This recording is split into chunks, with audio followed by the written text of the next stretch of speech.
Hello, everybody. Welcome back to my channel, and thank you for joining me for another true crime deep dive. It is very hot today, so if you see me melting, don't be alarmed.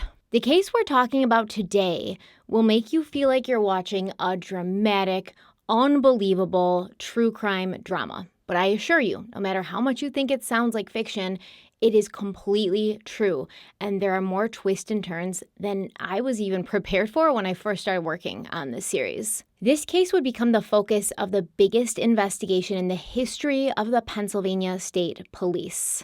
It includes multiple people who seem to be written by the pen of an incredibly creative storyteller.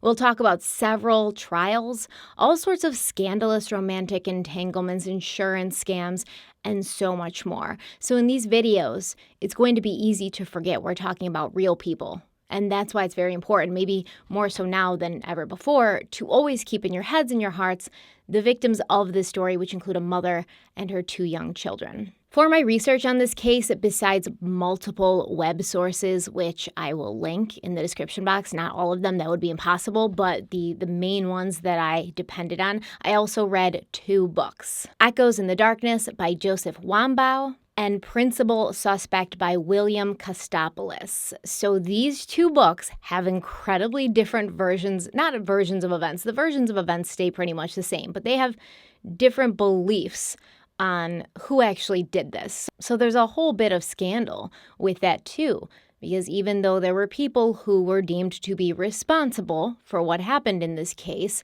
there's still arguments and discussions and disagreements about who actually was responsible. But before we dive in, let's have a word from the sponsor of today's video, Raycon. Raycon is disrupting the electronics industry by designing premium wireless audio for half the price without compromising quality or customer service. From the way they design their products to the way they price them, Raycon prioritizes the customer experience from start to finish. The company was co-founded by Ray J, and celebs like Snoop Dogg, Brandy, and Mike Tyson are obsessed with Raycons. I wear my Raycon Everyday E25 earbuds all day, every day. I wear them in the morning when I'm getting my 6 a.m. workouts in, and I'm not bragging about working out at 6 a.m. It just happens to be the only time I won't be interrupted. I don't want to be working out at 6 a.m.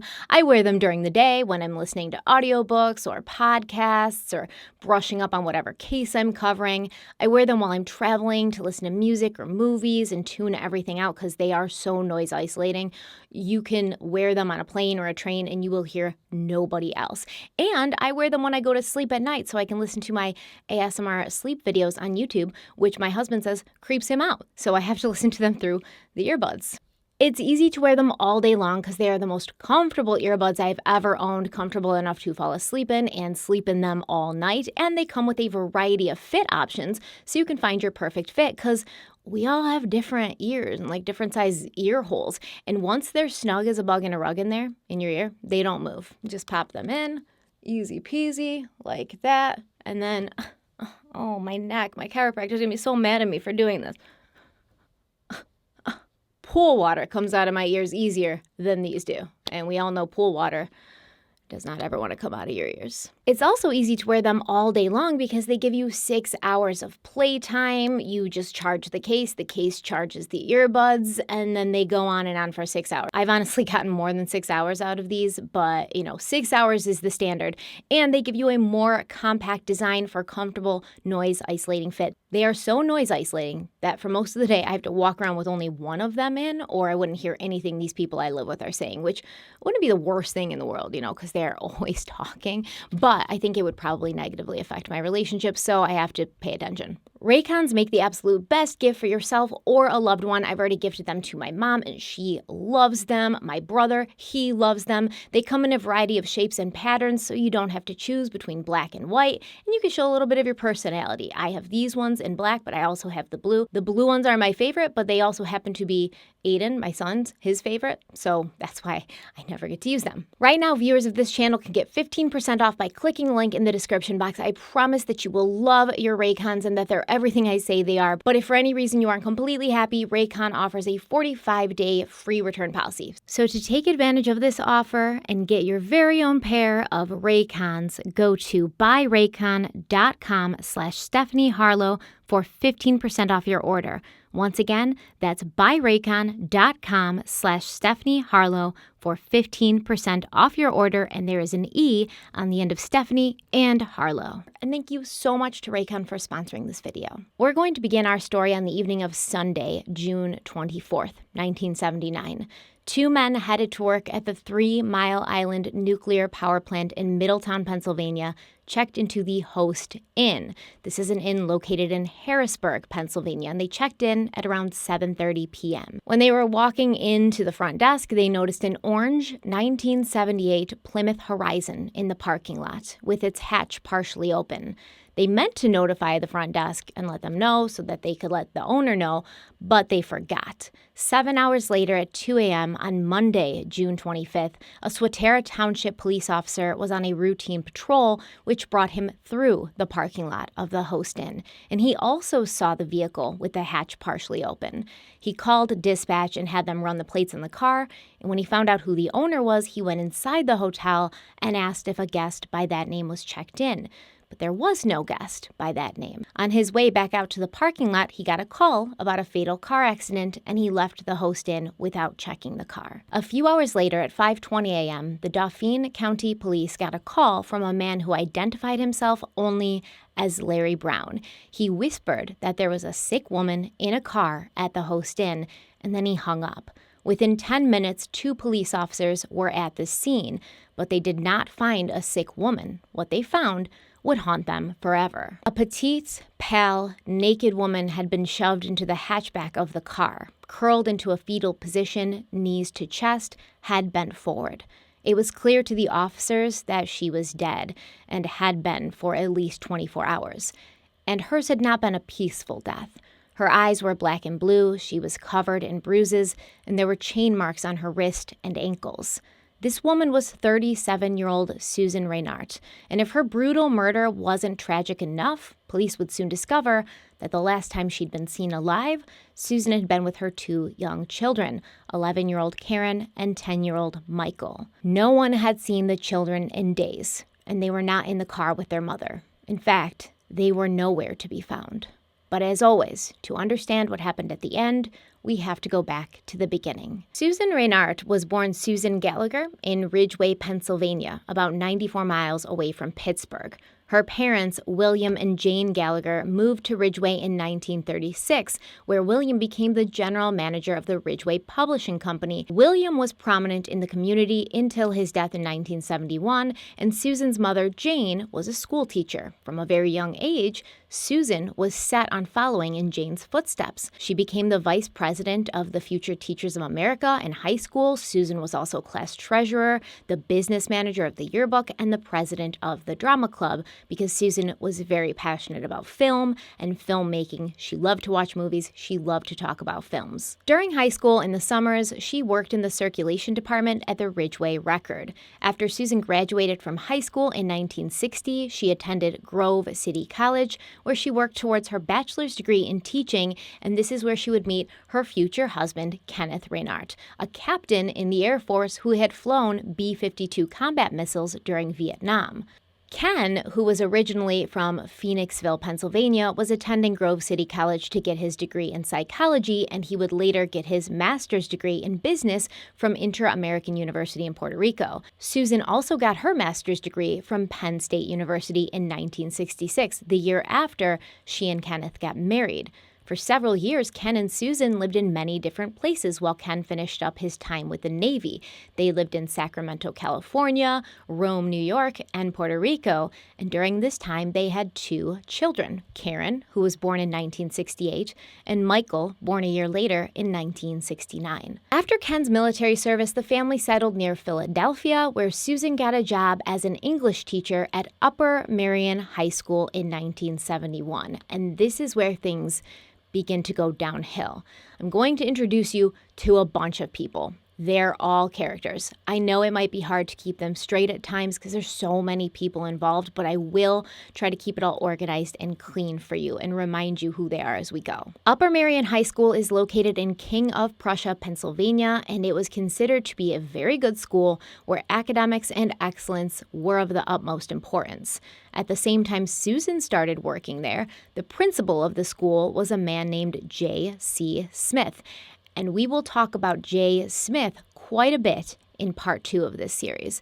But who we're going to focus on today mostly was the head of the English department at Upper Merion High School, another English teacher named William Sidney Bradfield. From now on, when I refer to William Bradfield, I will call him Bill because that is what he went by. Bill was this big, tall, barrel-chested man standing at 6'3", weighing 200 pounds, with the body of someone who had wrestled all throughout high school and college because he did. He had this coppery blonde hair, a full beard, and blue eyes that could become warm or icy, depending on who he was looking at.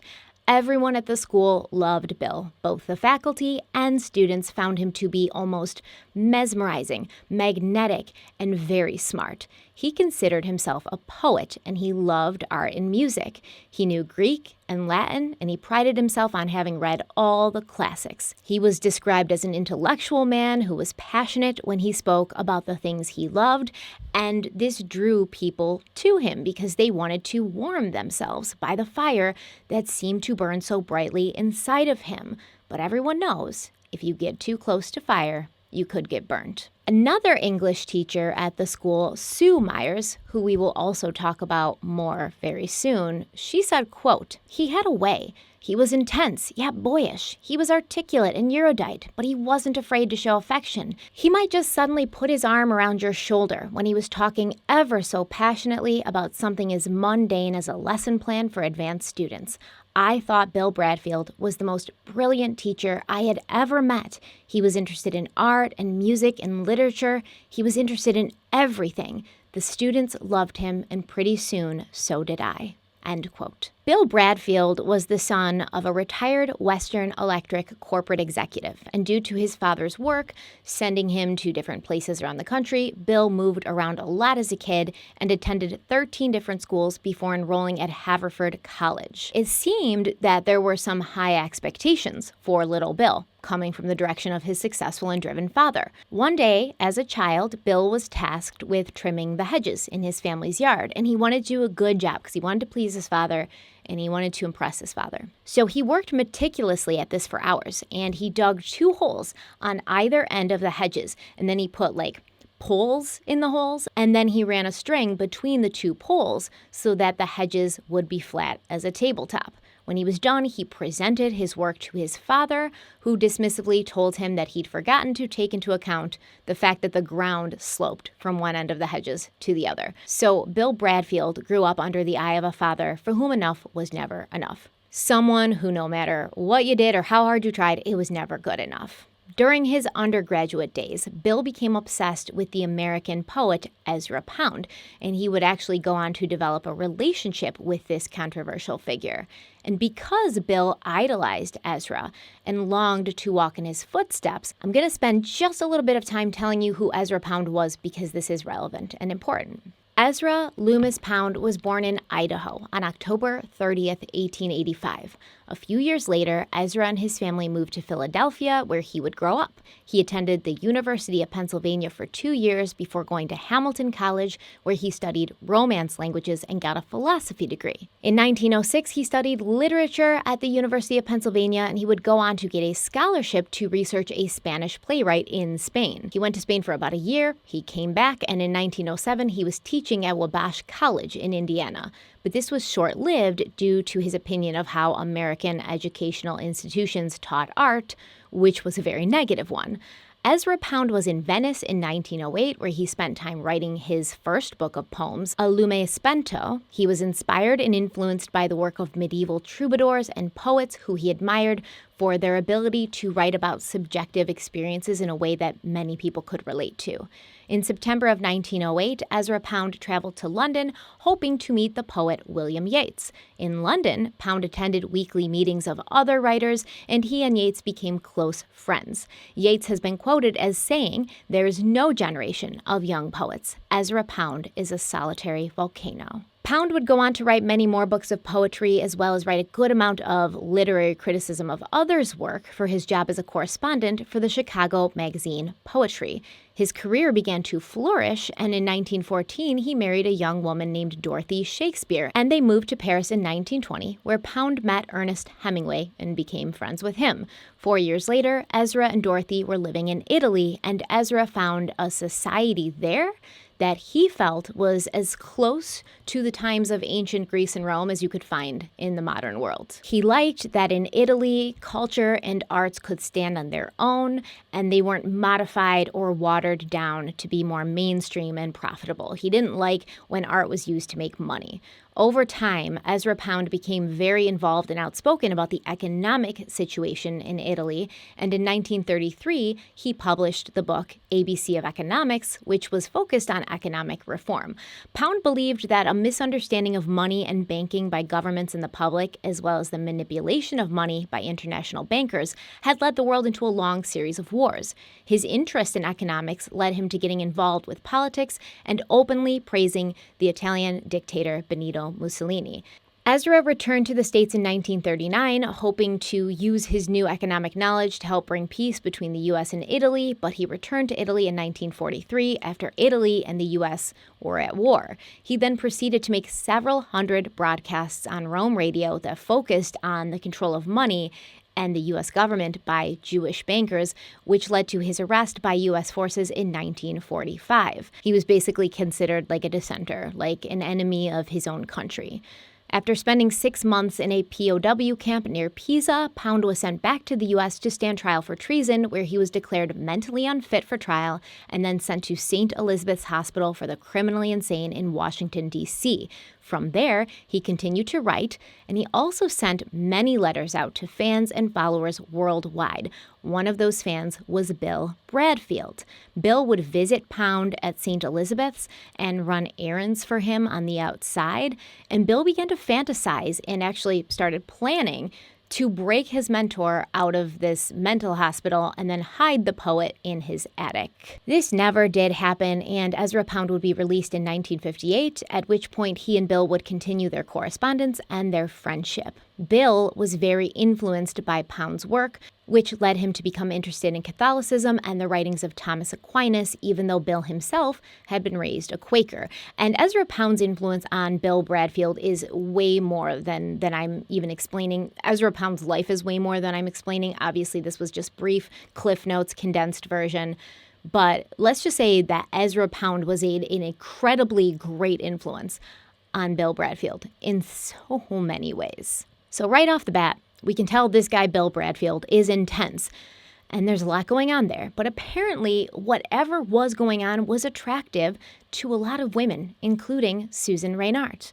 One day in 1974, Bill got into a debate with another English teacher named Sharon Lee. Bill believed that American literature was second-rate, but Sharon disagreed. Bill told her to pick any American novel, and they would have a literary shootout where they would discuss the book and its pros and its cons, and Sharon would explain why she believed it was representative, that American, literature was great, and Bill would tell her why he didn't think so. Sharon Lee chose The Great Gatsby, and her friend and fellow teacher, Susan Reinhardt, offered to host the get-together at her own home, the same home she shared with her husband Ken and their 2 children. The event went swimmingly. Everyone had a good time. There was drinks. They were, talking about books. Bill was going off about how much American literature sucked, but I guess he did so in a compelling and intelligent way. However, it was perceived by some to be a very intense and extra way of expressing his opinion. A teacher who was there that night said, quote, "He'd come up within inches of you. He was tall and big, and he'd intimidate you with those piercing blue eyes. He was so intense, sometimes he could be spooky," end quote. Susan Reynard did not find Bill Bradfield spooky at all. She hung on his every word, and she marveled at how intelligent and well-read he was, especially compared to her husband, Ken, who would rather watch television than pick up a book. Bill Bradfield has been compared to Rasputin by some writers, but to Susan Reynard, he was truly a Renaissance man, and those were the exact words she used when talking to a friend about Bill Bradfield later. She said, "This guy is truly a Renaissance man." At one point during the night, Susan's husband Ken went to bed and most of the other guests had left. Sharon Lee was still there, and she left Susan and Bill in the living room for a few moments while she fetched an ashtray from the kitchen. When she returned, she said she saw Susan sitting in her chair, the same chair she'd been sitting in when Sharon had walked out of the room. But Bill Bradfield was now kind of sitting on the arm of the chair, and he was crouched over Susan, whispering something in her ear in what Sharon Lee described as an intimate position. When she entered the room, the two sprang apart, and Bill returned to his chair, but Sharon Lee knew what was up. Bill Bradfield, as loved and admired as he was at Upper Marion High School, also kind of had a reputation for being a womanizer, so he was the source of a lot of gossip. And he certainly had a type. Bill would attract the gaze of many different kinds of women, but he would never make a move on someone like Sharon Lee, for example, who is single and beautiful and confident. In the book Echoes in the Darkness, the author writes, quote, "Bill Bradfield had never been known to pursue beautiful women. In the true romantic spirit, he said that he sought the beauty of the soul," end quote. One of Bill's colleagues thought that Bill was attracted to something other than their soul. This colleague claimed that Bill Bradfield could smell insecurity and loneliness the way a pig smells truffles. Susan Reynard was never described as a beautiful woman. She was very petite with dark eyes and dark hair cut in a very short and modest style. She wore large dark-rimmed glasses. She dressed very conservatively. She wasn't flashy. She didn't try to show off. And she was known amongst her students to have a very squeaky voice, especially when she got excited. Her students teased her about it, but they really loved her because Susan's priority was always making sure the students were receiving the best education. And she'd found a way to personally connect with each and every one of them. Bill Bradfield was known to be the most charismatic teacher at the school, and Susan had heard the rumors about his wandering eye, but she'd written them off as gossip from jealous people who couldn't be like Bill Bradfield, or who couldn't hold his attention for very long. It didn't help that Susan's marriage was on shaky ground. In a diary that Susan kept during this time, she wrote, quote, "Why do I keep plugging away at this marriage? Answer: because I'm afraid it's the only one I'll ever have. And if I cannot live with Ken, who really is not all that bad, then there must be something wrong with me," end quote. After the night of the literary shootout, Susan and Bill began a relationship, and Susan started seeing a psychologist due to her negative emotional state. In her diary, we can see her marriage hurtling towards an inevitable end, as she and her husband Ken would separate the same year she took up with Bill. She wrote, quote, "Sunday, November 17th, what a year this has been. First, Ken's accusations of unfaithfulness, requests for divorce, bad scenes in bed, stormy silences, plus my contribution to problem by fear of revealing true feelings, and then Mother's serious illness, finally growing attraction to Bill, and accepting Sharon's suggestion to see Ross, as I could no longer cope.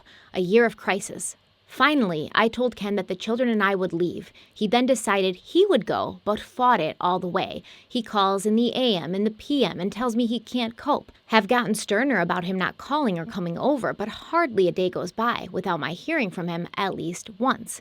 Yesterday, he asked the same question. Was he competing with Bill? Did I love Bill? What was my extent of contact with Bill?" End quote. Even though infidelity was involved, they did eventually separate, and it was an amicable separation. For the most part, they still did talk. They shared custody of Karen and Michael, with the kids remaining with Susan for most of the time, but visiting their father every other weekend and some holidays. A friend of Susan's claimed that Susan and her kids had a tremendous relationship, and outside of working, Susan's only real hobby was raising her children and being a good mother.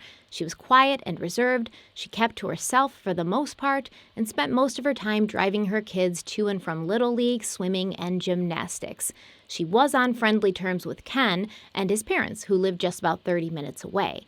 At the high school, Susan was the co-advisor of the yearbook, and she also taught a class on film that she designed herself. She was also working on a statewide program to reform curriculum, so she was kept very busy at work and home. But at home, when she wasn't running her kids all over the place, she liked to read, watch films, go and see plays, but she wasn't the type to hang out at bars or, go out of her way to socialize.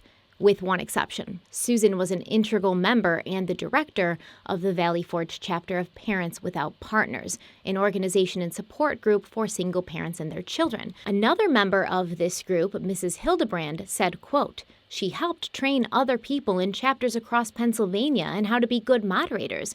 She was intelligent, verbal, and could express herself very well. She was very good and had a very good reputation." End quote. Another member of Parents Without Partners referred to Susan as somewhat avant-garde, but very reserved. Around the time Susan started seeing a therapist, she confided in her close friend Sharon Lee that she and Bill were having a secret love affair, but it wouldn't be secret forever. He had told her that within 5 years they would be married, but he had some things to sort out first. Things he had to sort out before he was emotionally and financially stable enough to make that dream a reality. Now, what were the things that Bill had to sort out? Well, the better question is, what didn't he have to sort out? This guy was juggling a lot. See, Susan was not the only one he was whispering sweet nothings to and laying out 5-year plans for. She wasn't the only one he was painting a rosy picture of the future for. Bill was carrying on with multiple women, and one of them was another English teacher at Upper Marion High School. And her name was also Susan, but we will call her Sue just to make it easier to tell the difference between the two. Sue Myers started teaching at Upper Marion in the fall of 1963 when she was just 23 years old. She was 7 years younger than Bill Bradfield when they met and started a secret relationship within a year of her arrival at the school. Bill claimed to have a real respect for chastity and virtue, something he admired about the teachings of the Catholic Church. And looking back, Sue feels that if she hadn't been a virgin, Bill probably would not have taken up with her. That's her opinion. But she said at first, Bill never even mentioned sex. Like, he didn't try to push for it. He wasn't, really focused on that. And for a long time, they never did anything more than kiss. Remembering those early days, Sue said, quote, "When he talked of love to me, I felt I was the only person in the universe for him. When he'd hold me, I was convinced of it, beyond a shadow of a doubt." End quote. One of the first stories that Sue had heard about Bill when she first arrived at the school was that he'd had an affair with a married teacher. And when this married teacher's husband found out and confronted Bill, he ordered Bill to leave his wife alone. Bill responded to this by going to their home, busting through the front door, chasing the man around the house before punching him 20 times and breaking his nose. All the while, he was reportedly yelling, "Never interfere with me again." Bill Bradfield was charged with aggravated assault and battery, but after he agreed to pay $500 for his victim's medical expenses, the charges were dropped. It almost seemed as if this story intrigued Sue even more, and I think that this is common. Some women feel that everyone wants this man, but he's chosen you, so therefore you are the exception, and therefore things will be different with you. Sue really thought that things would be different in her relationship with Bill. She wanted to marry him and have his babies, and he told her he wanted that too. But they had to be patient and wait for the perfect time, and above all else, they needed to keep their love affair secret from everyone, including the school that employed them both. Sue argued with him, and she was like, if we get married, why would anyone at the school care? If we're a married couple and we're living together and sleeping together, why would that bother anyone at the school? But as it turns out, Bill was already married to 2 other women. He would tell Sue that these were common law marriages, but it wouldn't be until long after that she found out they had been, in fact, legal marriages. Bill met his first wife, Fran, while he was in college, and they went on to have 2 sons together, Martin and William. But when the boys were 5 and 6, Fran left, and Bill had to figure out how to care for 2 children on his own. So, of course, his only option was to marry another woman, and her name was Muriel. He told Sue that Muriel was not as pretty as Fran, but that didn't matter because all he needed was a mother for his sons, and she was a born mother. Bill and Muriel had another son together, which according to him was part of a deal that they had agreed on. Muriel would raise his children for him as long as he gave her a child of her own with Bill's looks and brains. So this is what he's telling Sue. I think that whole thing is a complete lie, but okay, Bill, keep that confidence up. Keep it up. You're going to need it. At the same time that Bill was starting up with Sue Myers, he was living with Muriel and all 3 boys in a house he owned in Chester County, where he was from. Bill told Sue that although he wasn't actually married to Muriel, it was in his nature to be spiritually married to her, and he would be joined to her this way, spiritually, until the boys were old enough to take care of themselves, and then he would finally be available for Sue, and they could come out of the shadows. They had been secret lovers for 8 years when Sue and Bill made the decision to take a year's sabbatical in 1972 to travel around Europe to visit all the sacred places of Ezra Pound. Sue was looking forward to being with Bill alone for a whole year in a different country where they could actually behave in public like a real couple. But at the last minute, Bill informed her that his 2 oldest sons, who were teenagers by this time, would be accompanying them on this trip. They weren't little kids anymore, so Sue would have to work extra hard to keep the secret of her affair with their father hidden. That's what Bill told her. Bill told his sons that Sue was just a coworker and a friend who also wanted to see these places, and they'd figured it would be more economical to pull their money together and go on the trip at the same time. Unfortunately, Bill got some bad news as soon as they landed in London. Ezra Pound, his mentor, his idol, his god, had died, passing away in the arms of his mistress in Venice. Bill was racked with grief, and he wouldn't talk to anybody for a while, and he simply said, "A fellow poet has died." Bill, Sue, and Bill's 2 sons traveled around Europe in a rented Volkswagen bus. At night, Sue and Bill would sleep inside the bus, and the boys would sleep outside. During the day, they drove from place to place. Rapallo, where Pound had been arrested for treason, the POW camp in Pisa, where Bill took a bit of the chain link fence as a souvenir, Venice, where Pound had lived and died, Austria, where Ezra's daughter lived, and on and on. While Bill ran around talking to people and collecting little pieces of his idol's life, Sue was left to deal with the 2 teenage boys, who had grown increasingly bored and cranky, especially the older one, who really seemed to dislike Sue and would argue with her relentlessly. Worse than that, possibly, though, was the younger brother had developed a crush on his father's secret girlfriend, and one day this kid went through Sue's luggage to find some clues as to why she would not return his love, but instead he found a year's worth of birth control pills, which sparked his suspicion that something was happening between Sue and his father, Bill. This suspicion was confirmed when he later walked in on the 2 of them in bed in a compromising position. Sue said that it was in the Bradfields' blood to never forgive or forget, saying, quote, "The boy never forgave me. I've heard Bill Bradfield reminisce about every slight he'd suffered in his lifetime. He remembered every toy he didn't get as a child's. The Bradfields don't forgive." End quote. But Bill's youngest son wasn't the only one who was faced with something he didn't want to see in Europe. Sue soon discovered that while they were traveling, Bill was corresponding with multiple women, and every time they stopped in a new city or town, letters from these women would be waiting for him. Sue knew that Bill had been with other women before, even while they had been together. But this was so blatant, it broke her heart. She told herself that when they got back home, he would settle down and things would be different. When Sue confronted Bill with her findings, he apologized, but his justification was one for the history books. Bill told Sue that none of these other women meant anything to him. He was a poet, like Ezra Pound, and his affairs were just grist for his poems. Grist means useful material, so basically, he was telling Sue that he was sleeping with all these other women so that he could have material for his poems. But in the 8 years that Sue had been with Bill, he'd only written 3 poems. Yet he had engaged in 13 serious and long-term affairs, like not just one-night stands. Sue contemplated leaving and even threatened to end things. So in order to appease her, Bill agreed to move in with her shortly after they returned to the States. They shared an apartment in Phoenixville, and Bill traveled to Chester County to visit with Muriel and his youngest son every 3 to 4 months.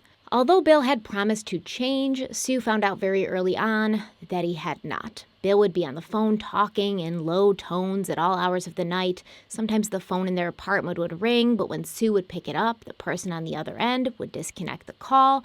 And when her secret lover was asleep, Sue would go through his pockets and find love notes, because Bill Bradfield was kind of a pack rat. This is how he often gets caught. He keeps everything.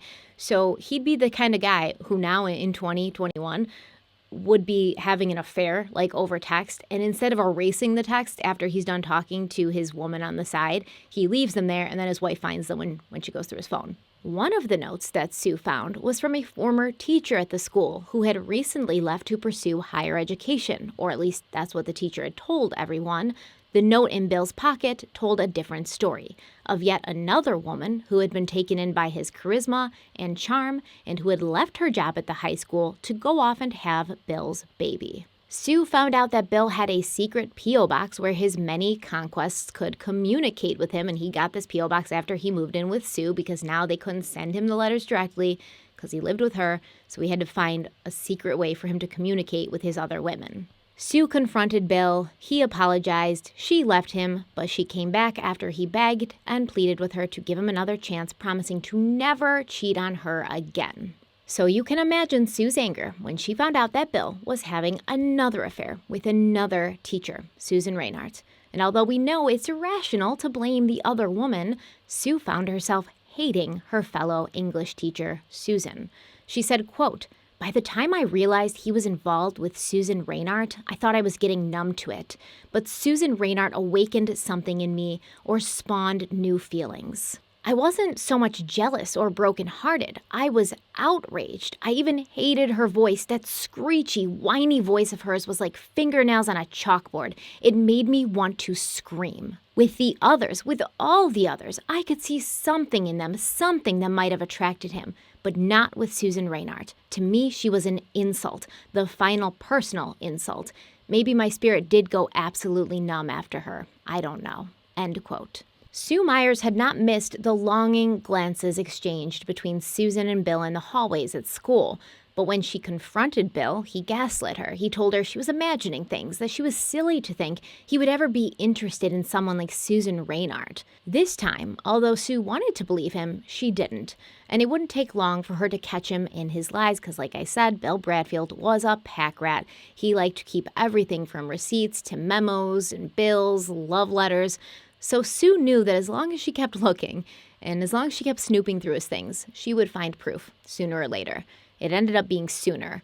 At this time, Susan Reinhardt was aware of Bill's relationship with Sue Myers, and we know this because the prior May, she'd written Bill a letter saying, quote, "The divorce is over. K&M are more relaxed. Some of my anxiety is gone, but I'm not happy. I don't have what I want, nor does it seem likely I will ever get it.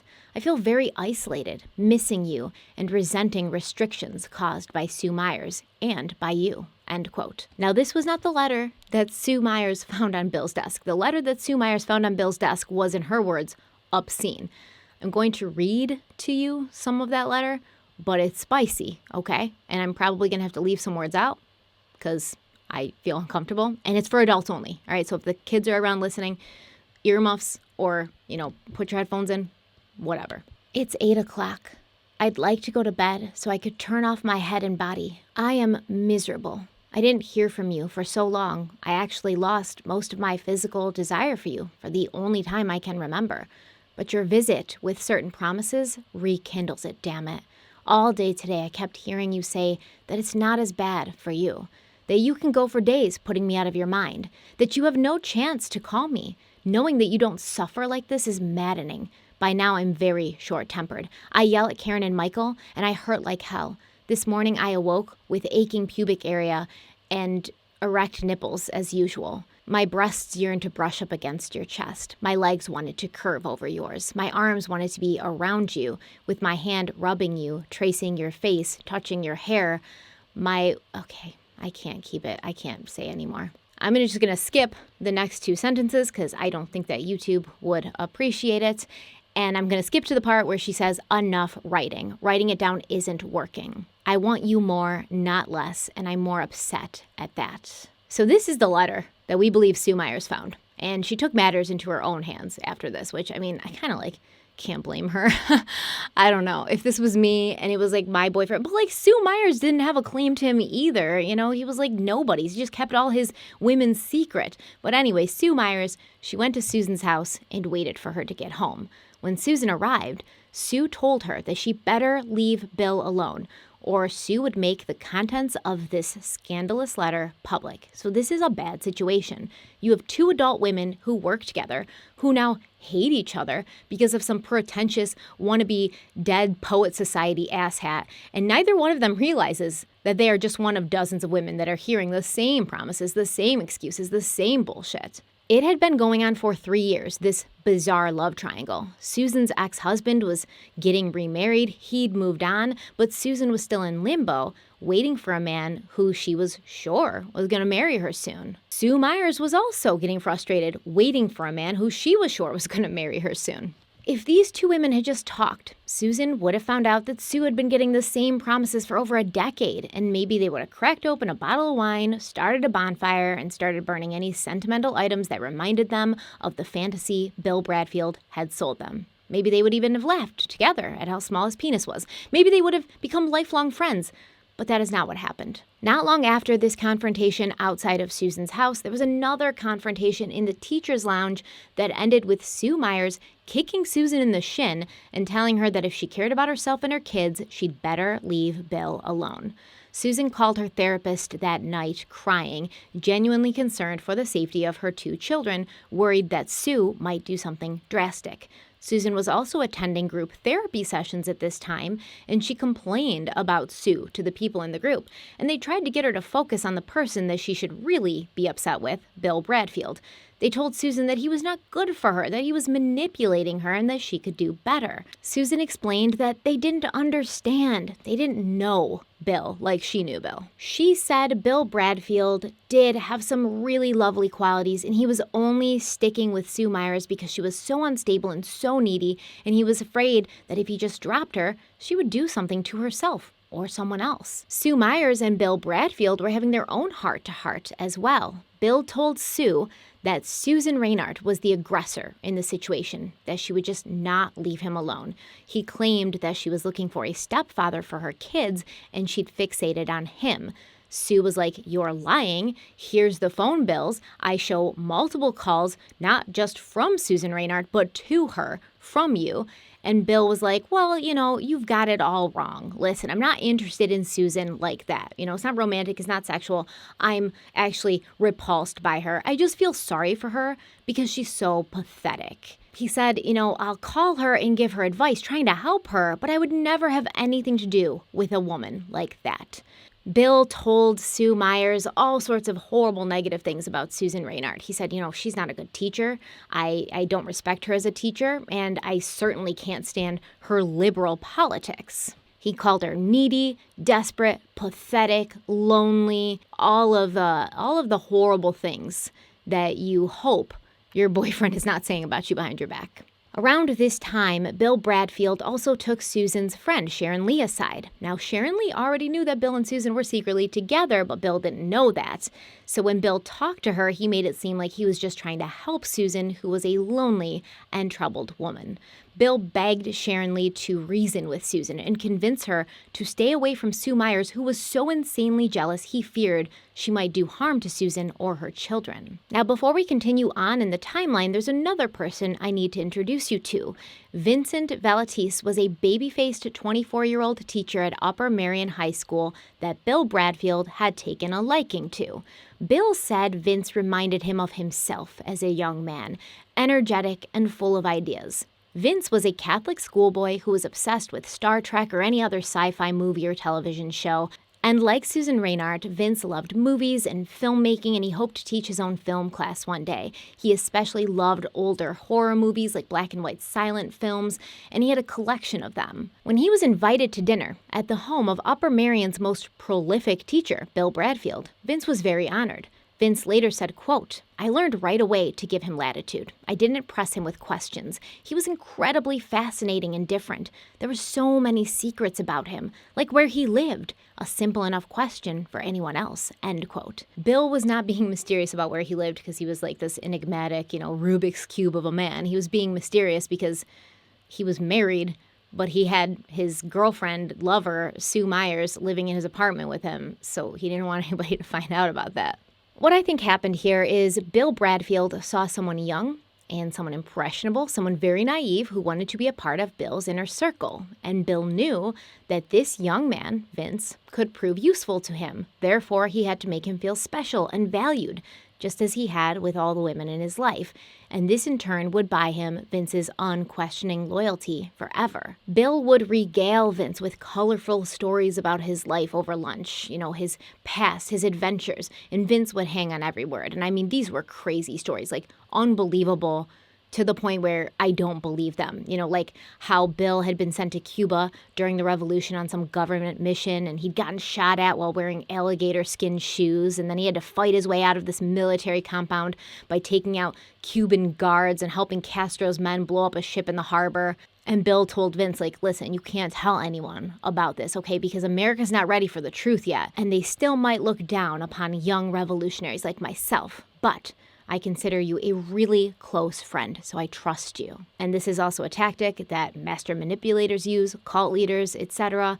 I can't tell this to anyone else. I can't trust anyone else with this except for you because we are so close. For a 24-year-old Trekkie like Vince, who was often overlooked in life, this kind of acceptance, this kind of friendship, this kind of trust would be very valuable to him. When Bill invited Vince over for dinner, he told him that he and Sue Myers did live together, but once again, Vince could not tell a soul or else they would both lose their jobs.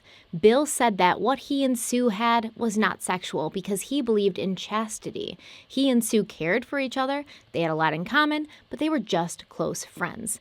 At dinner at Bill and Sue's apartment, Bill kept talking about Cuba and his trips to the bordellos and how all the women had thrown themselves at him, but he had resisted the temptation because he was chaste Bill Bradfield. And after dinner, Bill told Vince that there was a vacancy in their apartment building, and they would love if Vince would move in because they thought he was great and they liked hanging out with him and he would be a great neighbor. And you know what? Vince did move in. Vince moved away from wherever he was living and moved into this apartment building just because Bill wanted him to.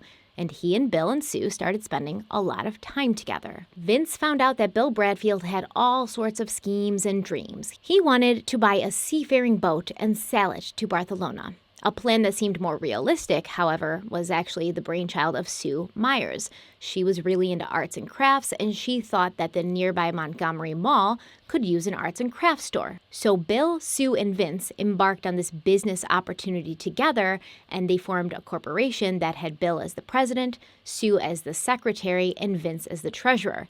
In order to make this happen, Bill mortgaged the house that his wife and child were living in so that he could invest $40,000, and they opened up a store called Terra Art, which was mainly run by Sue, but Vince would go there to help out at night and on the weekends and things. Bill himself rarely made an appearance at the store. He didn't really help or do anything. He kind of just invested the money and was like, "I'm the president," and then he walked away.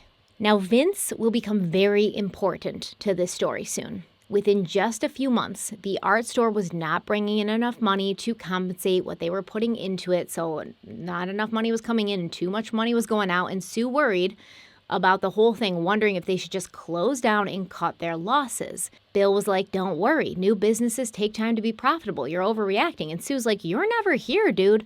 What are you you don't even know what you're talking about." But she didn't say that, of course. She started doing a lot of thinking about Bill, however. What was his deal? Why did he have 5,000 books, but she rarely ever saw him open one and read it, during their entire time together? And I think they'd been together for 12 years at this point. Why did he make her spend $3,000 on this grand piano that sat in their apartment that he played for a month because he said he was going to be this great musical genius, and then he just stopped playing it and never touched it again? Why did he not understand that a failing business was not something to hold on to? Why did he always talk about buying a boat and sailing to Barcelona, but he didn't have any money? It was as if he lived a child's life, full of fantasy and possibility, but very little follow-through or reality or logic. The only person who was attempting to help Sue Myers with the store was Vince, and as Bill distanced himself from Sue, he also distanced himself from Vince, who was usually working or with Sue, trying to help her with this business that he was like a part of. Bill would still talk to Vince, but there was no more colorful, swashbuckling stories of sword fights on the high seas.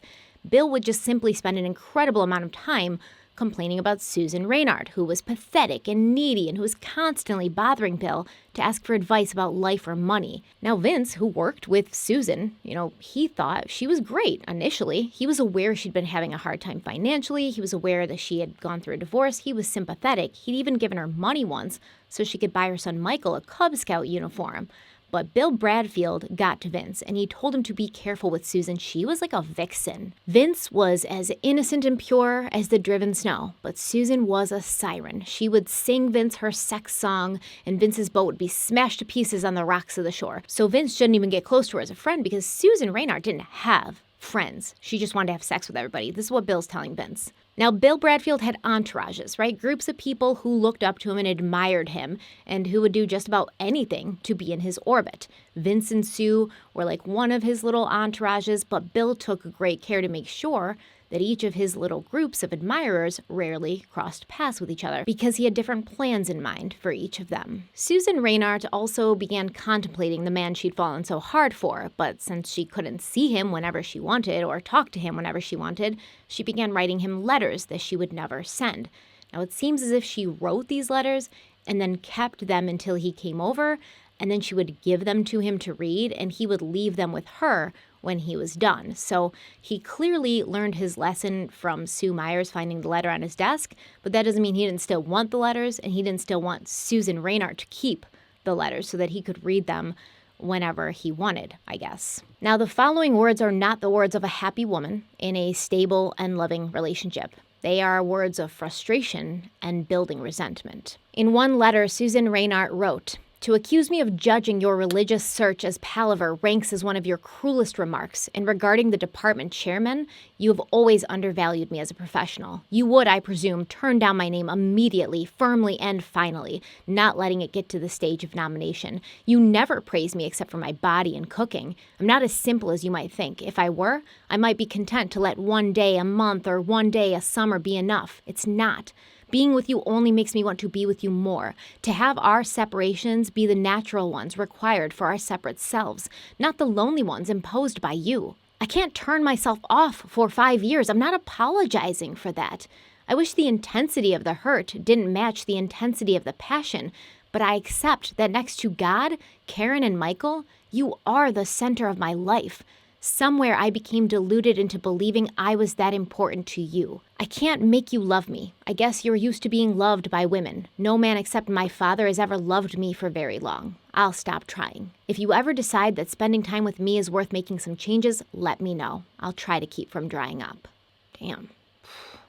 She's a good writer. She's a very good writer. Remember I said that Bill Bradfield had different groups of followers? And truly, I don't know if this comparison has been made before, but he was really like a cult leader. I think he really wanted to be adored, like he had adored Ezra Pound. So he just collected people, like it was his hobby. We've got Sue and Vince, who were safely tucked away at Terraform, trying to keep the arts and crafts store from failing. While they were doing this, Bill was cultivating his influence over several more individuals. Amongst them were Chris Pappas, Joanna Atkin, and Wendy Ziegler. Chris Pappas was around the same age as Vince, mid-20s. He was soft-spoken, insecure. Chris had been a student at Upper Marion High School, and before he graduated in 1968, he'd been on the wrestling team that Bill Bradfield had helped coach. And when Chris graduated, he went to Kansas State University because he didn't really know what else to do, essentially. He was like, I finished high school and now I'm going to go to college. He was just sort of an aimless kid who had no self-confidence. He felt like a disappointment to his parents. He didn't have goals or a plan for his future. But in his second year of college, he discovered philosophy, and it changed his life. Chris said that philosophy helped him realize that he could figure things out after all. After 5 years, he returned to his old stomping grounds, Upper Marion, and started driving a school bus, feeling once again a little bit directionless, which is where Bill Bradfield came in. Bill told Chris that he should go back to school and get his teaching certificate, and because Chris really looked up to his old teacher, he did, and he succeeded, returning victorious to Upper Merion High School as a substitute teacher and working with students who had learning disabilities and emotional issues. It was at this time that Bill Bradfield, the one who had given Chris the encouragement he needed to achieve, sidled up with the same pickup line he'd used on Vince. "You remind me of myself when I was your age, Christopher."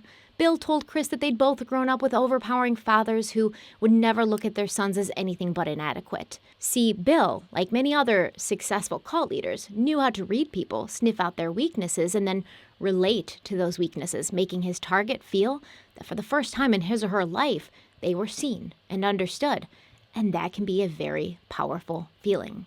If you've read the most popular book on this case, Echoes in the Darkness by Joseph Wambaugh, Joanna Atkin, our next character, is called Rachel in that book, but we're going to call her by her name here because it is public information at this point. Joanna Atkin was another woman that Bill Bradfield had been carrying on a relationship with for several years.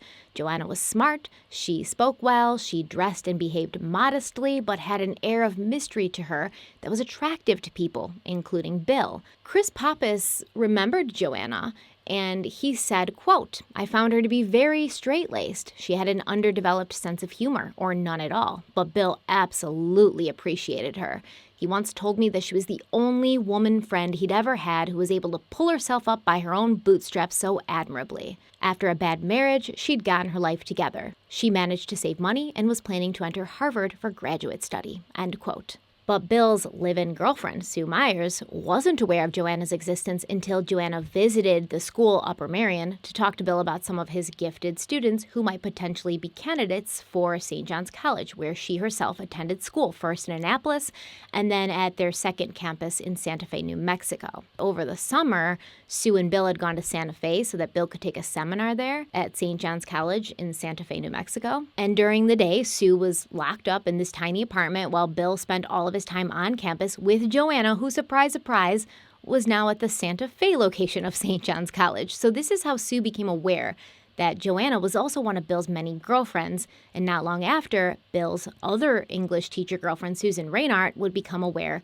of Joanna as well. The more followers Bill collected, the harder it got for him to keep them apart and in the dark about each other. The next summer, Bill and Chris Pappas took summer courses at St. John's College, and from a letter Susan wrote, we know she was starting to call bullshit on Bill's lies. She said, quote, "I think it's a bit hypocritical for you to rave about St. John's lack of moral standards and bed hopping when you arrange to have your physical needs met from very early on. I wonder if your visits there are so emotionally difficult because you're unsuccessful in reconciling your own past and present to your idea. Why don't you accept yourself and not preach celibacy to others?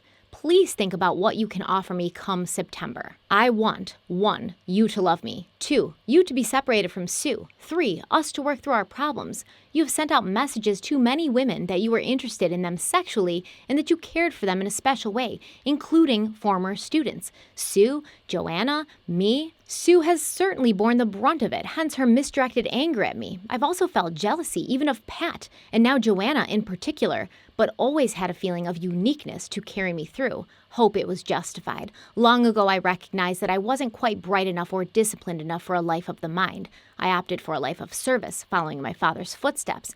Yet I'm also my mother's daughter. I contemplate human relationships, not philosophy or science. Yes, I know they cast light on each other, but still, does this make us incompatible? It's imperative for us to communicate more with each other. I still think that a serious attempt at therapy would help." End quote. Bill was probably pretty pissed off by Susan's mention of therapy because, first of all, he's a narcissist, in my opinion. So people who think they're perfect and just winning at life all the time, they don't feel they need therapy. But also, Susan's psychiatrist would later testify that Susan told her Bill would become enraged whenever Susan even brought up her psychiatrist. And he would ask her condescendingly why she even felt it was necessary to talk to that woman. Most likely, he was adverse to this because predators like Bill Bradfield, they want to keep their victims isolated from others, friends, family, or really any other parties that might talk some sense into them. And Bill didn't want anyone to start telling Susan that he was toxic and that their secret relationship was a sham and dysfunctional to boot. While Chris Pappas was expanding his mind at St. John's College that summer, Bill was expanding his you-know-what. Chris was spending most of his time in their dorm room that they shared by himself because Bill would be spending almost every night with Joanna Atkin. Sue Myers was working her hands to the bone trying to, do her regular job as a teacher and run a failing arts and crafts store.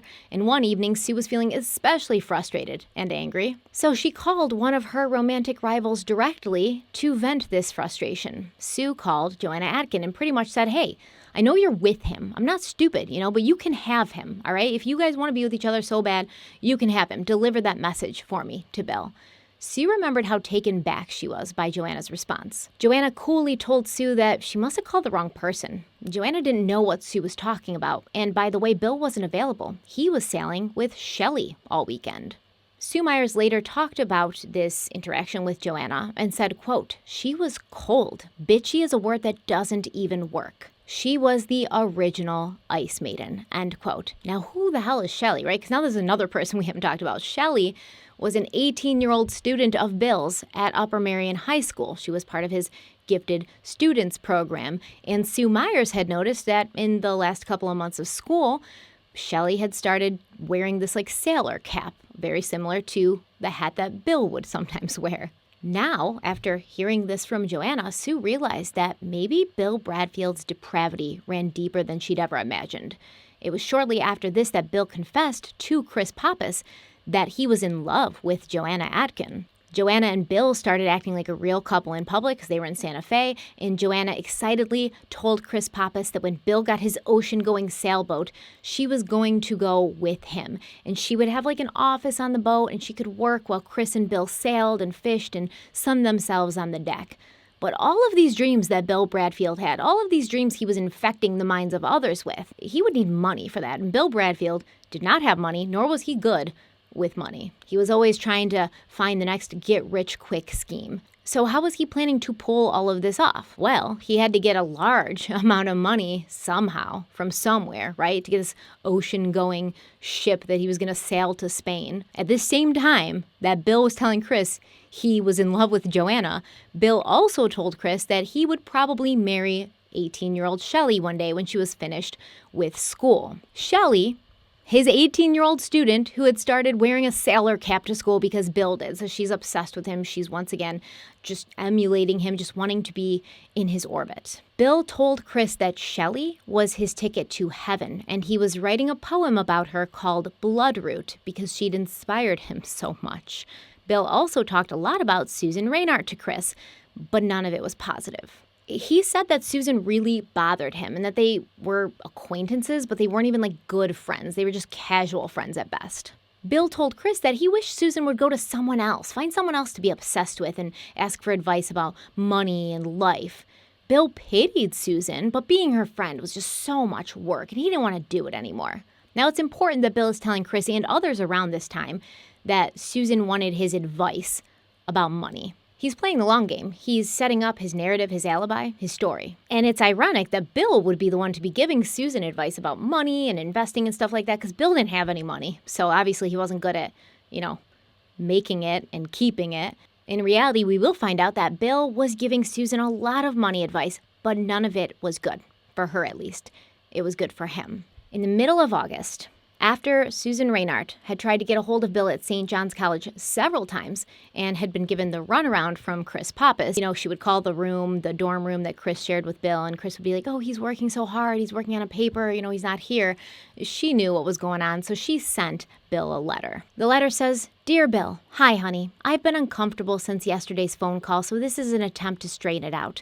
First, you said some very nice things. Thank you. My missing you is what I'm most aware of. It's awful. That's why I called you Friday night. Chris was very congenial on the phone, although I'm sure he was wondering why I would be calling you. He did say you've been working very hard on your papers, but he said a couple of things that made me wonder if you've been seeing Joanna. When I admitted jealousy yesterday, you said it was good. I assume you meant it was good that I care. I hate it. It's a waste of time and energy. So do I have any reason to be jealous? If I do, I might as well know. I don't mind that she's typing your paper if she wants to. It's nice that she could help. Karen and Michael had a great time while I was visiting you. Everyone was complimentary about what a pleasure they were. That really made me feel good. I'm glad I went. I also got to know Joanna better. Glad you went to a party. We have a tendency to give fun the lowest priority. Hope that overall the summer has been worth the agony. I know you miss me, but I fear that in your loneliness, you might turn to someone else who's there. I've never understood the dynamics of our relationship anyhow. When I went to Pat's to pick up Karen and Michael, I discovered that Sue Myers had shown some people a very nasty reaction at the mention of my name. I wish Sue would leave Upper Marion, or that you would finally leave her. I don't know what I can do. I do not want to go back to that same scene. This summer's been great without it, which explains my present mood, but I still have lots of feelings and worries I don't like. I'd like to talk to you. I'm taking Karen and Michael to a baseball game with Parents Without Partners, so must close. Write or call. Thanks for the previous calls. They help. I love you. So Bill left both Susan and Sue for the whole entire summer, and they're sitting there torturing themselves about him while he's falling in love with Joanna and talking about marrying 18-year-old Shelley. And in this letter, we find out that Susan brought her 2 kids to Santa Fe to visit with Bill at St. John's College, and this is important. This is important because there are some articles and retellings of this case that claim that when Susan left her home with her kids and she turned up dead and they turned up missing, she was going to a pre-scheduled Parents Without Partners event. But in my opinion, that's not true. I think she was planning to go to that event, but before she went, she brought the kids to see Bill, because it wouldn't have been the first time she'd brought Karen and Michael around Bill Bradfield. She brought Karen and Michael around Bill Bradfield and Bill Bradfield's girlfriend, secret girlfriend, Joanna, who the both of them, Bill and Joanna, were probably like, yeah, let's just convince Susan while she's here for a visit that nothing's going on and you're just typing up my papers. And Susan says in this letter, I'm happy to get to know Joanna more, which is sad because she definitely knew Bill was sleeping with Joanna. But she felt that her relationship with Bill was so tenuous that she didn't want to make waves. Towards the end of August, Susan was telling her psychologist that things with her and Bill hadn't changed for better or for worse, but there were no plans being made for them to see each other again, and she was considering starting to date other people. In her personal diary, though, Susan was not so accepting of the situation, writing, quote, rejection, low self-worth, constant battle. He would rather live with someone who wants to kill me than to live with me, end quote. And that is where we're going to end today. Next time, we'll pick up with a new player in the story who I couldn't even get to in this video because it's just insane. He is not new to the people involved in this case, but it will be the first time we meet him, and he's incredibly important to the case and the outcome of it.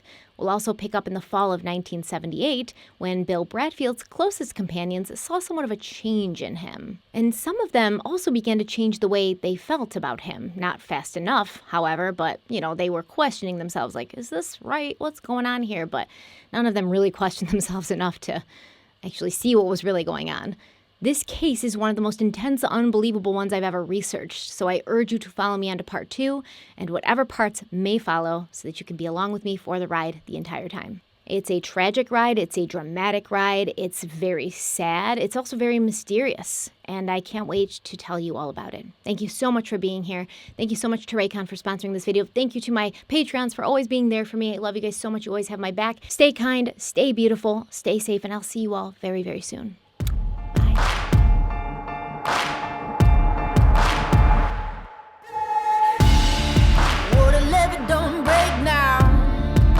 The bottle's going straight down, and that river runs deep, the mountains get steep, and the voices getting too loud.